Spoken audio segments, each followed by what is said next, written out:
Já, velkomin á Frelsi TV og Frelsi Radio fyrir þá sem á þeirri bylgjulengd. Nú mikið vælt í RÚV, greið RÚV, starfsfólkið að missa vinnuna sína. Ég veit ekki hvort þið munið, náttúrulega þeir sem hafa fylgst með mér frá upphafi, þeir muna náttúrulega frá því síðasta sumar, þá var ég mjög kritiskur á RÚV í kringum kosningarnar til Alþingis og í náttúrulega forseta kosningunum, og þá kom ég upp með þetta fína nafn fyrir þessa stofnun, Screw-You, af því að þeir voru ekki að sinna sínu lýðræðislega hlutverki. Þeir voru pólitískir, sinntu svona stæðstu hópurinn af þessu fólki sem þarna var að vinna, og vinnubrögðin voru alveg fáránleg. Og ef að ég væri í stjórn RÚV, þá hefði ég nú sennilega bara mælt með að stór hluta af þessu fólki hefði bara verið rekin fyrir léleg vinnubrögð. Og þetta það sem að ég hef svo oft verið að segja, að þeir sem að vinna með elitumafíunni, og þið getið séð hérna á öðrum vídeó hjá mér hverja ég að tala um, þeir sem að vinna fyrir elitumafíuna að ljúga í meðborgara sína, í einhverjum svona PR-leikjum og Delphi-fléttum og sko það fleira fólk sem að kann fjölmiðlafræði heldur en þessir útvaldu sem að vinna á þessum fjölmiðlum, að fólk að leika þessa fléttur og þessa leiki, en það virðist ekki hafa meiri sögu þekkingu en það hefur ekki lesið sér til nótt hinna löngu hnífa, að það elitumafían, þið eruð ekkert í neitt elitumafíu, þið eru bara með okkur lurunum, Íslendingunum, hinum Íslendingunum, þið eru ekkert merkilegar en við hinn, og að þið hafi látið plata ykkur í svona alls konar pólitíska leiki segi mér bara að þið eigið ekki skilið að vinna á þessari stofnun. Og reyndar verðist vera mjög lífseigur gaur þarna inni sem að ég held að átt að reka fyrst, og það útvarpsstjórinn sjálfur, Páll. Hann náttúrulega hinn mesta skömm. Hann bara wow, bara svona faglegt, það var brúnt faglegt strik upp á bak, sko. Og allt í lagi með það, en svo náttúrulega fullt af góðu fólki þarna sem fórna líka alltaf í leiðinni, og við vitum alveg hvernig það og ég samhryggist náttúrulega fólki sem að missa vinnuna sína.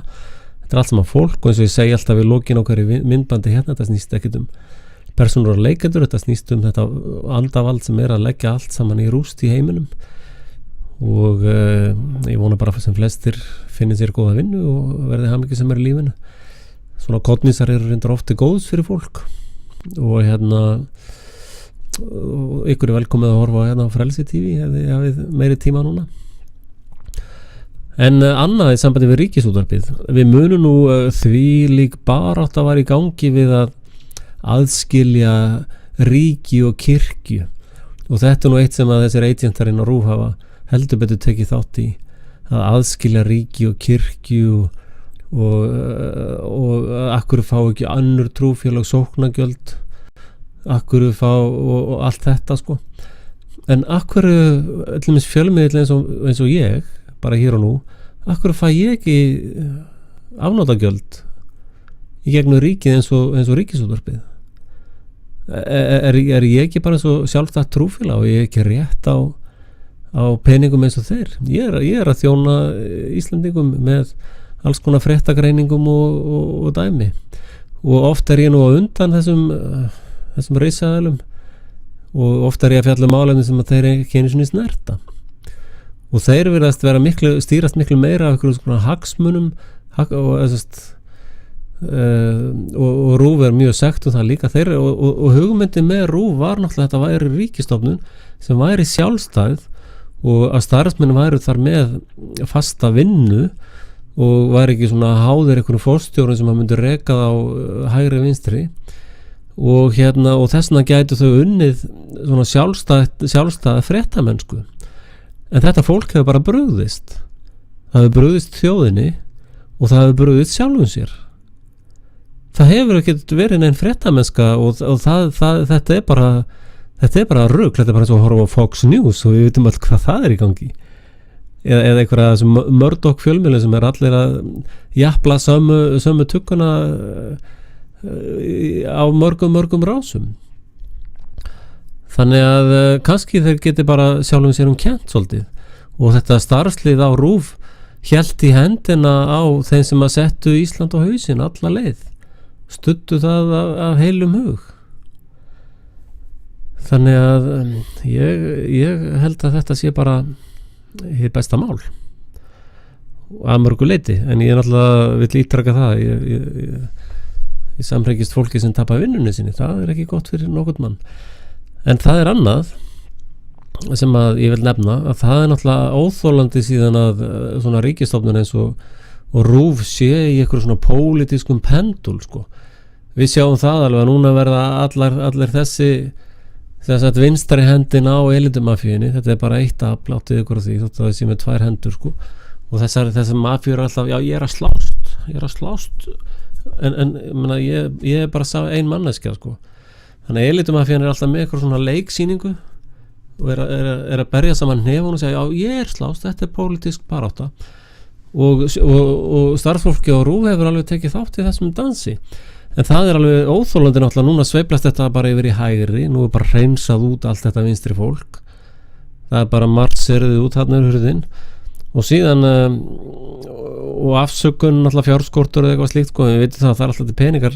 það er til sko milljarðar til þess að reka þetta lið sem að víslendingar eigum reynda að fara að spyrja hvort við höfum efna á allir þessum ráðherrum og fórsetum og þessa fína fólki, ef við ekki að losa okkur, við höfum bara ekki efna á þessu lengur, þessu liði. Við þurfum ekki bara að losa okkur við þetta. En það er óþolandi að núna sveiflast bara yfir til hægri, nú er bara allir vinstri menn bara þannig hurðin, marserið þau út, síðan líða nokkru mánuðir, alltaf ég cirka svona 3 mánuðir, 3-4 mánuðir, 6 mánuðir,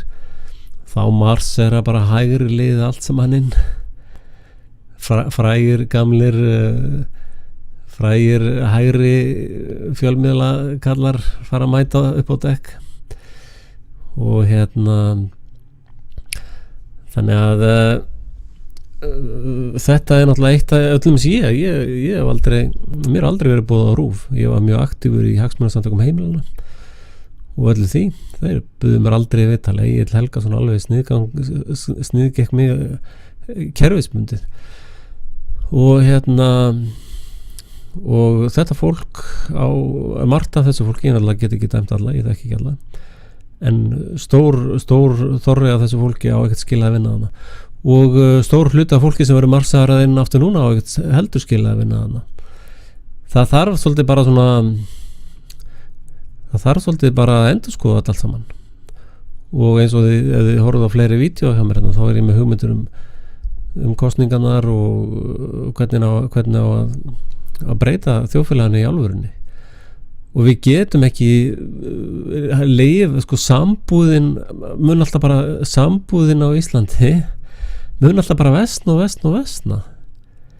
Þetta hjónabandi, þessi samfélagssáttmáli gengur ekki upp, þetta endar með ósköpum, og þess vegna er svo mikilvægt